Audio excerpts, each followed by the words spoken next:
I'm begging you. Please die. I wish someone like you had never been born.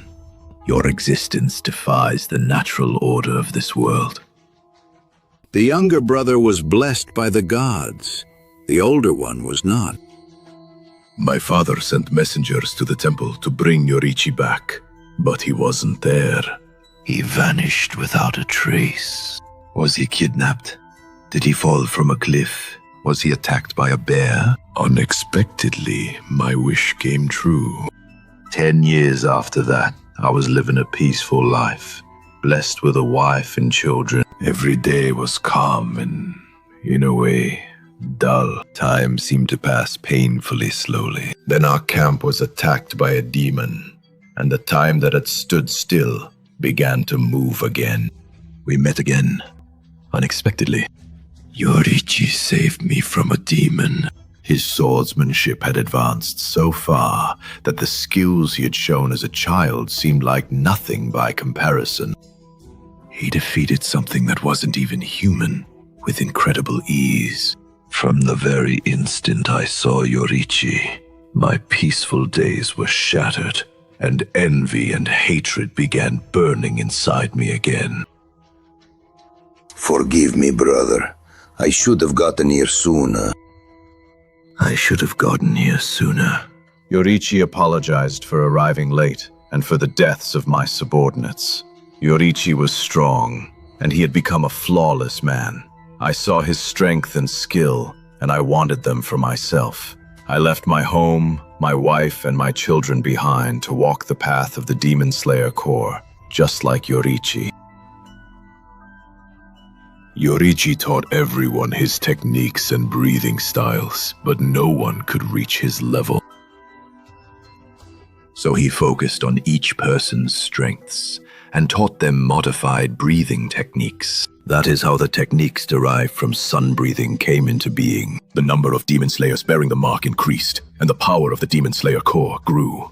Soon, a mark appeared on me as well, just like the one Yoriichi had. But in the end, I could not use sun breathing. All I could use was a mere derivative, one I would later name moon breathing. I thought I could catch up to Yoriichi if I trained harder, but while I agonized in frustration, those bearing the mark began dying one after another.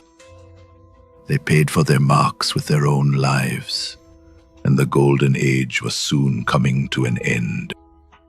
There was no future for me, and I had no more time left to train. So, why not become a demon? If you become a demon, you will live forever. You want to perfect your techniques, and I want to turn users of breathing styles into demons. How about it? Unlike the other breathing users, you can choose a different path.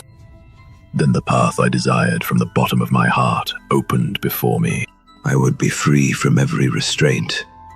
Or at least that is what I thought. You appeared before me once again, and not only did you show me that you transcended the laws of this world, you died of old age with an overwhelming advantage over me. No one, not even that man, could defeat you. No one ever managed to wound Yoriichi. Why? Why do you always make me feel so pathetic? Kokushibo recalls the moment he cut Yoriichi in half. That had always been his dream. Such hatred. All I feel for you is hatred. Why did you have to exist? As he imagines cutting down his brother, the flute he once gave him comes to mind. In that moment, he remembers his brother's words. I think of this flute you gave me as if it were you, brother. Remembering this, Kokushibo begins to understand that the broken flute represents himself, and that perhaps his hatred was never truly for his brother, but for what he himself had become. Then, crying, he says, Enough! I hate you! Just seeing your face made me want to vomit. Just hearing your voice made me so angry my head would ache. And yet, even after living for centuries, I could still see your face vividly in my memories. The face I wanted more than anything to forget. I cannot remember my parents' faces, or the faces of my wife and children, but yours was as clear as day.